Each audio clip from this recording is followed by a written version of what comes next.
I was a new student at Franklin High School in New Jersey. Entering my junior year of high school without knowing anyone was tough. Everyone already had their friend groups formed. The worst part was lunchtime. My school didn't allow juniors to leave for lunch, only seniors. So I had to eat in the cafeteria. I was dreading it because I knew I wouldn't have anyone to sit with. And I didn't want to force myself onto a random table. When lunchtime finally came, I walked into the cafeteria with my tray of food, looking for a place to sit. Every table was taken. I didn't even have the option of sitting alone. But there was a table in the corner of the cafeteria with only 2 boys sitting there. That was the least intimidating place to sit. So I walked over and asked if I could sit there. They looked at each other, and one of them said yes. I noticed upon sitting down that the 2 were identical twins. They looked like they were partially of Italian heritage, but they didn't have accents. They honestly seemed all right. They introduced themselves as Matteo and Luca, and they had a conversation with me. They invited me to hang out with them after school, and honestly, I figured why not? I had to start making friends somewhere. I got their numbers, and after school, I went home to drop off all my stuff. Shortly after, I got a text from Luca, telling me he and his brother were planning to hang out. He told me to meet them around 9 that night at the abandoned building near downtown, which was like a 10-minute walk from my house. He said there was a cool hangout spot there. Plus, the first day of school was on a Friday, so we had the next day off. I had nothing to do, so I said, yeah, I'm down. When the time came, Luca texted me one more time asking if I was still coming. I said, yeah, I'm gonna leave in a few and confirmed we were meeting on the road by the abandoned building. He said, yeah, so I began my walk in the dark to the place. The longer I walked, the more I thought about my whole move and being the new kid in high school, and thinking about the fact that I was literally walking to an abandoned building at night, to hang out with 2 kids I just met. But anyway, I got to the road next to the building and asked Luca where they were. He started typing right away and said they were on the 2nd floor, near a room they wanted to show me. Then he promptly sent his location. So, I made my way into the building, pushing rusty doors and climbing the dark stairs, using my tiny phone flashlight as my only light. I started calling for Matteo and Luca as I felt like I was close enough. According to the location he sent me at least. Suddenly I heard footsteps, so I stopped. Footsteps approaching me, but they were very low and slow. I called out that they better not be trying to scare me. When they weren't answering me though, I decided this was stupid. I turned and started walking back towards the road. But those footsteps I mentioned earlier, they turned from quiet and slow to fast. And before I could even react, someone had their nails digging into my neck, effectively choking me. I heard a familiar voice screaming, "Grab him! Grab him!" I managed to break free from the sort of chokehold and sprinted towards the road. I know they followed me until the building's exit. I was faster than them, and I could run for miles. And that's what I did. I ran straight home and told my parents. They considered calling the cops, but I thought it would be better to get pictures of the nail marks on my neck and report it to the school the next day. That's what we did. And with the help of the text that I got from Luca, I was able to get the 2 students expelled. My parents made me block both their numbers. I didn't exactly argue with that. My parents wanted to confirm that these kids didn't know where we lived. I told them simply, not as far as I know. So anyway, one night about a week later, I woke up to my room feeling really cold. I heard wind blowing into my room, and I looked at the window to see it was slid completely open. I wondered if my mom came in to open it, but that would make absolutely no sense. It was like 50 degrees out that night. I walked over to it and looked down below. A few feet below my bedroom window, there's a part of the exterior of my house that comes outward, creating a sort of ledge underneath my window that my father always told me to jump onto in case of a fire. I shut my window and walked over to my parents' bedroom. It gently knocked and opened the door, and my mom groggily asked what. I had to ask her if she opened my window. She sat up, saying, "No. Why?" I told her in a louder, more concerned voice now that my window was opened all the way by somebody. She started shaking my dad to wake him up and go check my room with me. When he woke up, he told me to grow up and go back to sleep. I left my parents' door open as I walked back down the hall to my room. Then, I picked up on something that I'm surprised I noticed. My door, it seemed to be half shut now as opposed to completely open when I left. I pushed the door open just a little bit so I could get a look through the crack and see if, someone was behind the door. Even though I had the thought of the possibility, I never could have expected to see it. There was someone hiding behind my door. I screamed for my dad like a little girl. I screamed so loud I'm sure it could be heard 3 doors down. Then my door suddenly slammed shut, just as my dad came rushing out of his room over to me. I screamed, "There's people in my room," so he barged into the room and turned the light on. At that moment, we saw the leg of a person jumping out my window. My dad ran to the window, then downstairs and out the front door to attempt to chase them down. But he came back a few minutes later out of breath, saying he didn't see anyone. Full of energy and fear, I swore it had to be those twins that I got expelled. My dad called the police, and I had to talk to them when they arrived, explaining the whole story back to the incident in the building. My father backed up my story, but without proof of who entered. They said there wasn't anything they could do. They merely ordered us to lock the doors and consider installing cameras outside.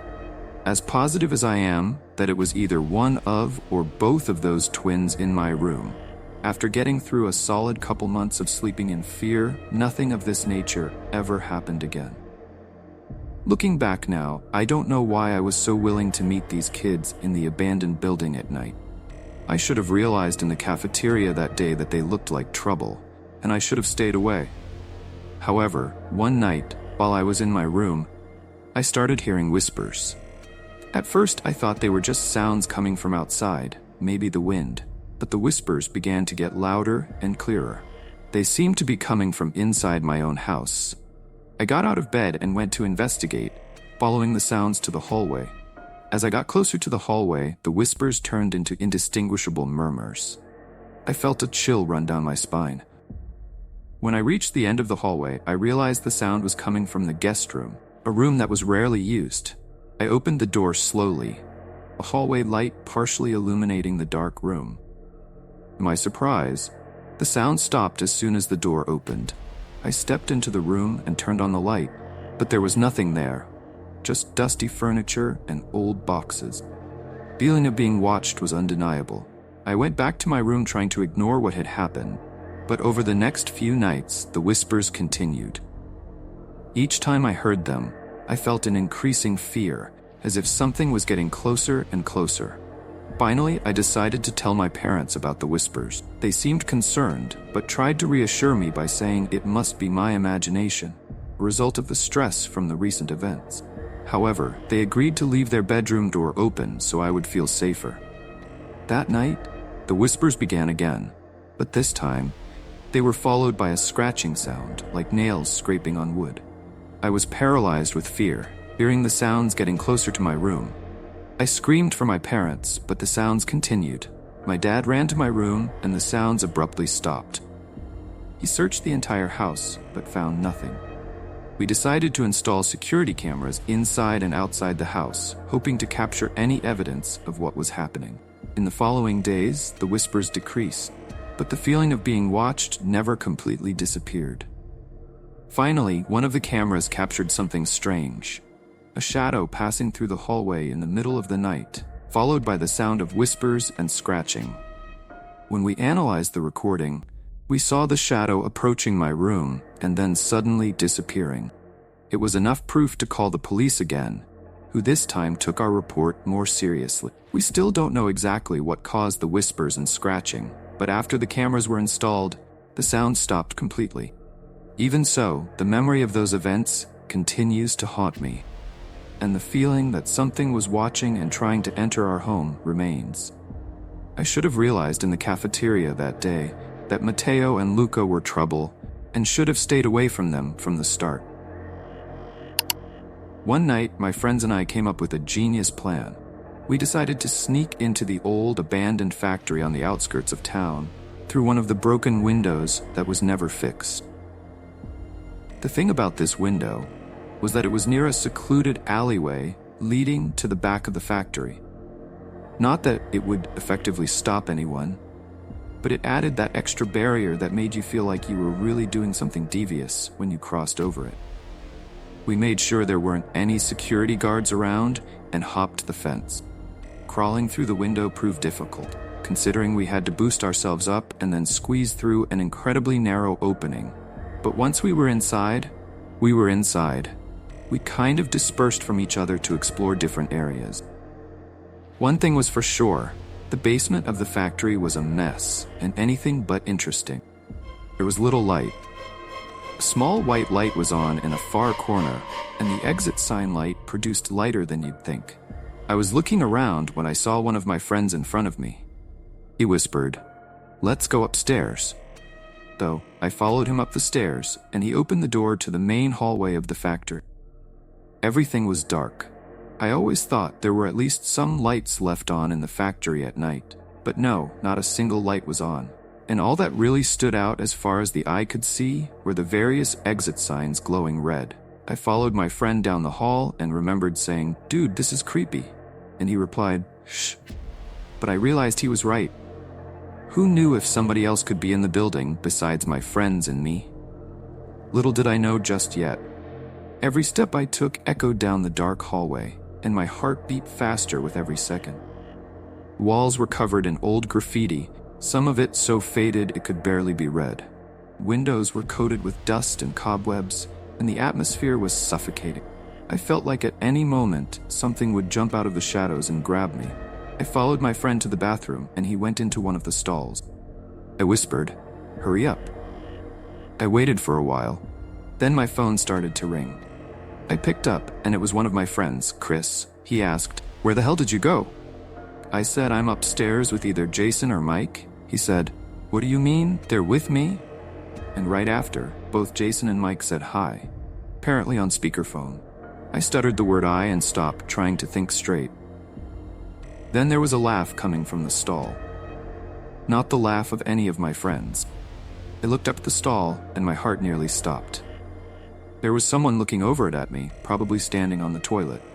The faint light from my phone illuminated a pair of cold, fixed eyes filled with malice. I screamed, "Oh my God," several times into the phone as I left the bathroom. Shortly after I was out, I heard the stall door slam shut, the sound echoing through the empty hallway. I tried to run back to the basement in the dark, but it wasn't easy to find the way. The hallway seemed longer and darker, and every shadow seemed to move as I passed. Luckily, I managed to find the way, so I started to scream their names as I ran down the stairs. My voice trembled with fear. I screamed, "Go! Go!" when they answered, and one by one we jumped off some kind of crate onto the window ledge and crawled back outside. I was the first one out, afraid that person from the bathroom was following. When we were all outside, I explained to them, out of breath, while also laughing now that I felt safe with all of them next to me. My whole body was shaking, and my heart was still racing. I guess we were loud or something, because as we all just started looking around at the whole factory building and the windows, in one of the downstairs windows was someone with their hands pressed up on the glass. We could only see maybe half their face, and that was enough to send a chill down my spine. I said, "That's gotta be him," as Jason urged us to get the hell out of there. We ran until we were off the premises of the factory, and that was that. We came up with a lot of possible explanations. None of them really made sense. Obviously, we never did anything like that again. Years later, I learned that the factory had a dark history. It was once the site of a series of tragic accidents that led to its closure. Workers had reported strange occurrences, like tools going missing and eerie sounds echoing through the empty halls. The factory was eventually abandoned after a particularly gruesome accident involving one of the supervisors. Rumors had it that his spirit still lingered in the building, haunting anyone who dared to enter. I never believed in ghosts or spirits, but after that night, I couldn't shake off the feeling that we had encountered something supernatural. The memory of that face in the window and the laughter in the stall still sends shivers down my spine. I often wonder what would have happened if we hadn't managed to escape. Would we have become another story in the factory's haunted history? One thing is for sure, curiosity can sometimes lead to terrifying experience. And sometimes, places are abandoned for a reason. After that night, I began having nightmares. I dreamed of the face I saw in the window, with those cold eyes and the malicious laughter echoing through the factory. I would wake up in a cold sweat, my heart racing, with the feeling that something was watching me in the dark of my room. Every little noise made me jump. Every shadow seemed to hide something sinister. I told my friends about the nightmares, but they were too scared to talk about what happened. It seemed like all of us were being haunted by the memories of that night. Jason even said he felt like he'd being followed, like an invisible presence was constantly watching him. We tried to move on, but it was difficult. The image of that face in the window was etched into our minds. And the fear, the real fear we felt that night, never really went away. We decided never to talk about what happened again. But I know that, like me, they will never forget.